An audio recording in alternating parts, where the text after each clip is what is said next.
Hey everyone, welcome to the Active Towns Adventures channel. Today is Sunday, April 26, 2026, and I am at the Waikoloa Beach Resort here at the Waikoloa Hilton, and I'm going to head out for a little adventure run. So welcome to the Active Towns Adventures channel. We are going to go check out an old historic trail that was built, I believe, in the late or mid 19th century. So it's going to be a bit of a rustic across the lava trail. Before we head over to the trail, we'll get a little panoramic here from Buddha Point. Truly gorgeous coastline here in Waikoloa. Looks like we've got a little bit of a swell out there. It has been decreasing over the last few days. A little bit of a shoulder season, not a particular busy time here at the Waikoloa Beach Resort. Perfect temperature here this morning. A little breezy, not too bad. All right, let's make our way over to the trail. Okay, I haven't quite made it to the trailhead. I'm running along the path here, along the resort, but had to stop and say hi to the killer nene. These are nenes that have become accustomed to people. I think he wants a handout. Okay, I'm gonna keep running. Okay, I'm still making my way to the trailhead here, but I just wanted to pause and just reflect on how many people are out walking, running this time in the morning. It's time to do it. Okay, we are approaching that old historic trail here, the trailhead. This is actually a trail crossing where these folks are getting across, and we're going to be heading off into the lava. Not sure if we're going to head that way. Maybe we'll head that way on the way back. But I did want to say, this is the direction we're going to head. South, along this old historic trail. And I did want to say, I mentioned that it is the right time of day to get out and get your exercise in. And we've had lots and lots of people that we've seen, walking, running. You see in the distance there, about 7 people. And we've got a couple more here. Again, it gets really hot and windy here as the day goes on. It's about 8 a.m. and it's about 74 degrees. I'll do that translation for centigrade in post. But yeah, this is the trail that we're going to be running on. And again, we'll get some more information on the historical nature of this trail in just a little bit. All right, let's get running.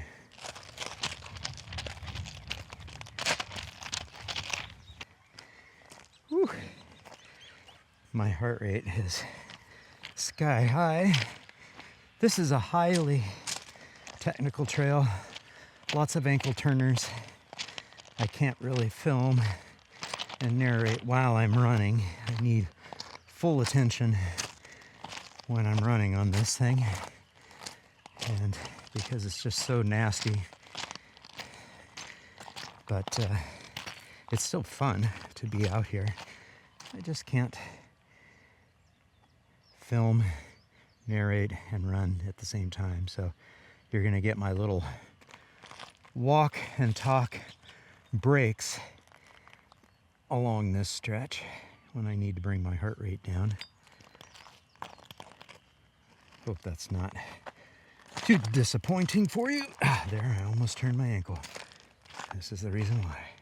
We just came down this little steep area right here. I sort of tripped and almost turned my ankle up at the top there. But I wanted to focus in on this sign right here. Kapu, no entry. Basically, kapu means, sacred land. Please don't enter this area. Not really sure if that's super relevant, if that's sacred area, but you'll see that in many areas here in Hawaii where there are ancient artifacts, and they'll put the kapu sign out, meaning please leave this area alone, don't enter. Okay, we've got our first area of significance. We've got a cave shelter here. So we see a natural lava cave, and we can see how it's very reasonable to think that somebody could take shelter from the elements in one of these partially collapsed caves. All right, here we go. Rough trail, no kidding. Okay, I just came down that segment there, but the trail sort of disappears right through here, kind of reappears, and then it comes up to this little junction here. I think we've got an info sign here. Oh yeah, so we are in the midst of a petroglyph preserve. You may have noticed that we had some petroglyphs at that last stop, and this is what that's all about. Somewhere between 1400 and 1800 AD, the Hawaiians that were traveling through these lands, going to and from the coastal resources here, were apt to leave some of their stories and messages. Very cool. You can see a map of some of the historic petroglyphs. Very cool.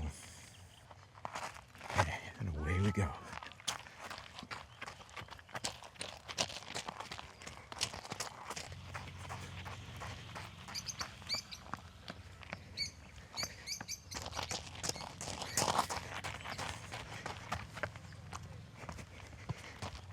Okay, I was wondering about this.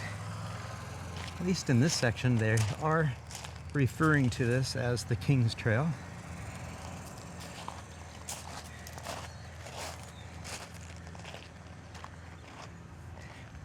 Good to know. I was wondering, I've seen a couple different names associated with this trail.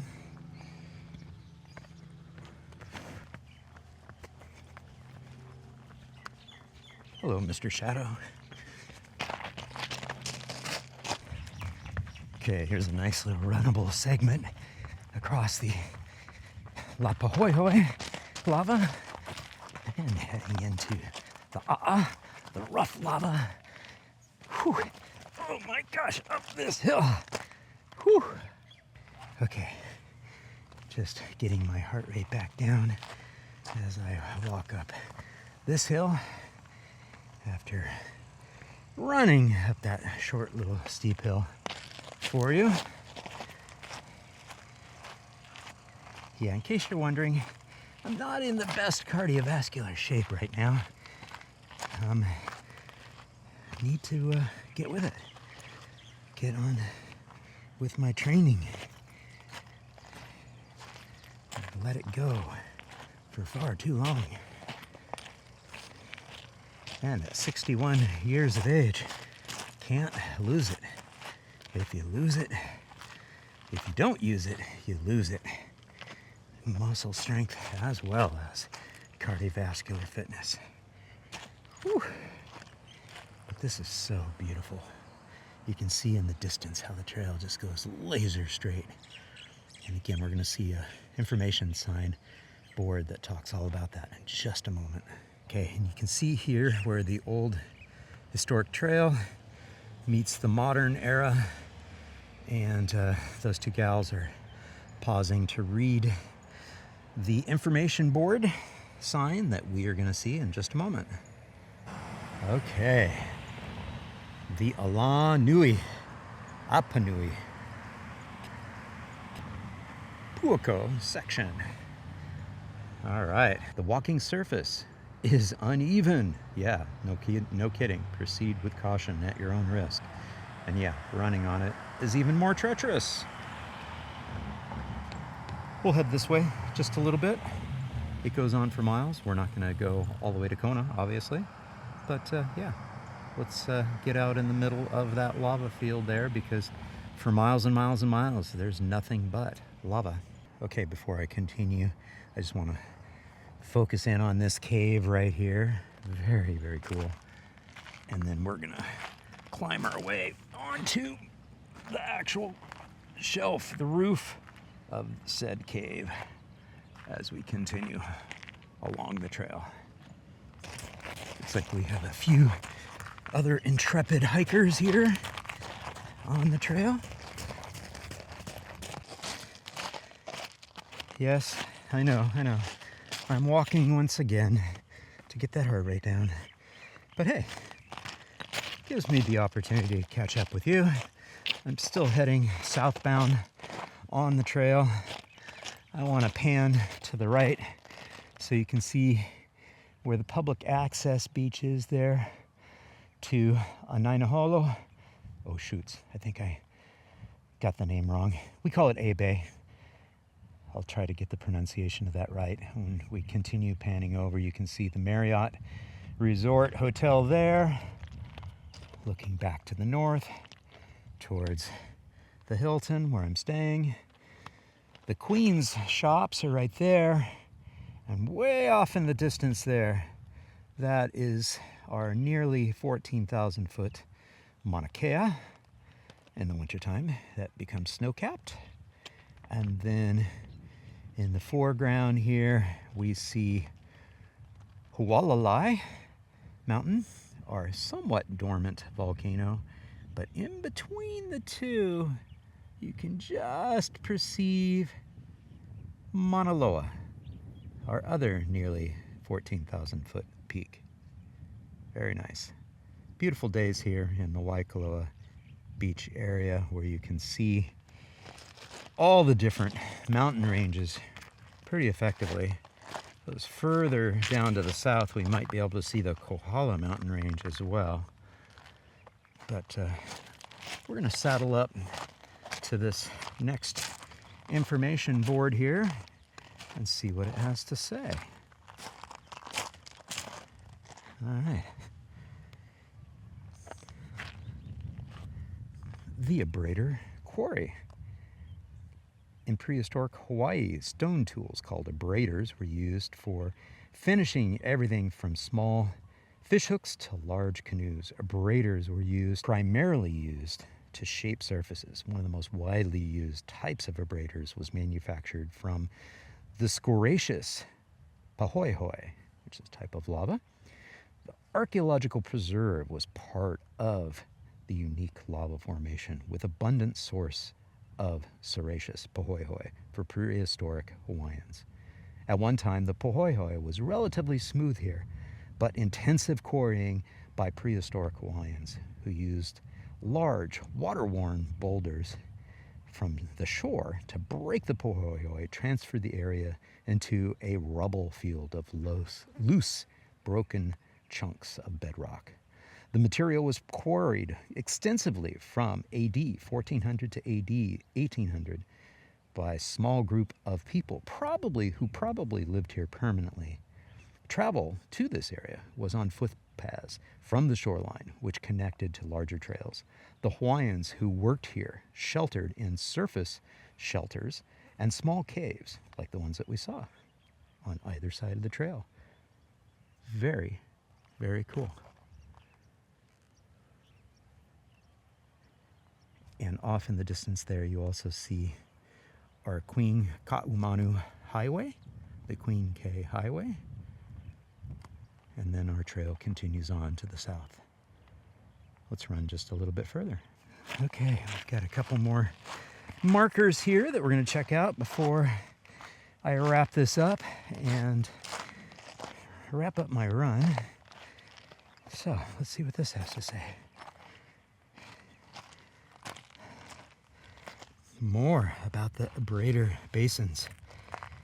Again, after quarrying the blocks of serraceous pohoihoi from areas such as this archaeological preserve to the north, the prehistoric Hawaiians ground the blocks on flat bedrock surfaces using semicircular motions to produce shaping tools called abraders. Over time, this grinding process produced thousands of small saucer-shaped abrader basins, such as the one before you.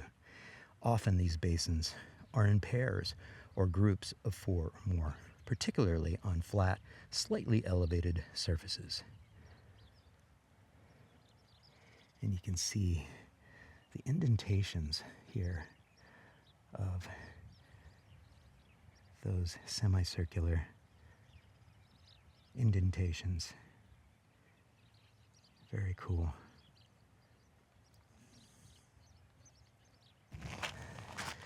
Okay.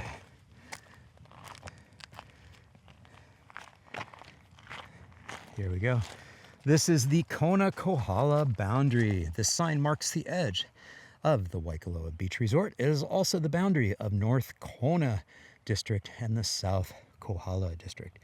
The trail to our right is a shrine, which marked the ancient boundary between these political districts. Very cool. Let's go check it out. Up here is the shrine. Here we are. The Ke'ahu Alailono Apua'a Shrine. Okay, folks, that's all she wrote for this edition of the Active Towns Adventures channel. Thank you so much for tuning in. I really do appreciate it. And if you enjoyed it, please, hey, give it a thumbs up, leave a comment down below, and share it with a friend. And if you haven't done so already, hey, be honored to have you be one of the first subscribers here to this fun little channel. Again, this just gives me an outlet to do something creative that is not about urbanism and active mobility infrastructure, and gives me an excuse to come out and explore this beautiful place where I live. Again, thank you so much for joining me, and until next time, this is John signing off by wishing you much activity, health, and happiness. Cheers and aloha. Oh yeah, and as I mentioned, going the opposite direction there, that is the Kohala mountain range right there.